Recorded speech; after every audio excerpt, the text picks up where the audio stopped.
Պարոն Փաշինյան, դուք ասացիք, որ Ադրբեջանի հետ խաղաղություն կլինի, բայց ըստ էության հնչող ազդակները եւ տեղի ունեցող զարգացումները դրանց չեն բերում։ Վառապացույցն այն կրակոցները, որոնք տեղի ունենում Ադրբեջանի կողմից Սյունիքի գյուղերի ուղղությամբ եւ նաեւ խոսք էր գնացել օրի ու ժամի պայմանավորվածության վերաբերյալ, որը եղել է Հայաստանի առաջարկը եւ Ադրբեջանը մինչեւ հիմա այդ առաջարկությունը չի ընդունել։ Սա արդյոք չի խոսում այն մասին, որ Ադրբեջանը ըստ էության Հայաստանի հետ խաղաղություն չի ցանկանում կնքել եւ նաեւ ինչ քայլեր է ձեռնարկում Հայաստանի իշխանությունը Ադրբեջանում պահվող գերիների վերադարձի ուղղությամբ։ Մենք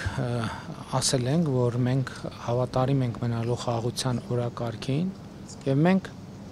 շարունակում ենք խորհրդակցությունները, բանակցությունները Ադրբեջանի հետ խաղաղության համաձայնագրի ստորագրման ժամկետների շուրջ եւ փորձում ենք ստեղծել այն միջավայրը եւ պայմանները, որ դա հնարավոր լինի։ Ես նկատի ունեմ, տեսեք, երբ որ մենք ընտրել ենք այդ ռազմավարությունը ունի մի առանձնահատկություն, որ մենք հետեւողական, քայլ-քայլ, համբերատար պետք է գնանք այդ ճանապարհով։ Իմիջայլոց ուզում եմ ձեզ հետեւյալը ասեմ, որ եթե նկատել եք, ես վերջին շրջանում ավելի ինտենսիվ եմ շփվում մեր քաղաքացիների հետ եւ կարող եմ ասել, որ միանշանակ ընդգծել, որ խաղաղության օրակարգի իրացման ճանապարհին մենք ունենք Հայաստանի Հանրապետության քաղաքացիների միանշանակ եւ աներկբա աջակցությունը։ Հիմա մնացածը խնդիրը հետեւյալն է։ Ես այսօր էլ պատրաստվում եմ ասել եւ գիտեք ինչ, իմ կարծիքը հետեւյալն է, որ այո, Հայաստանի Հանրապետության շուրջ կան սպառնալիքներ։ Այդ սպառնալիքները եղել են միշտ, բայց նորությունը այն է, որ Հայաստանի Հանրապետության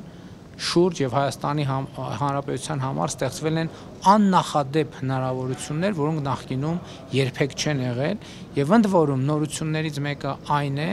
որ հիմա իմ գնահատմամբ Հայաստանի Հանրապետությունը սպառնալիքները կառավարելու եւ հնարավորությունները օգտագործելու ավելի մեծ կարողություններ եւ հնարավորություններ ունի։ Գերիների մասով էլ գիտեք, բոլոր հարցերով մենք աշխատում ենք ամենօրյա ռեժիմով, նայած այդ օրը ինչ հնարավորություններ եւ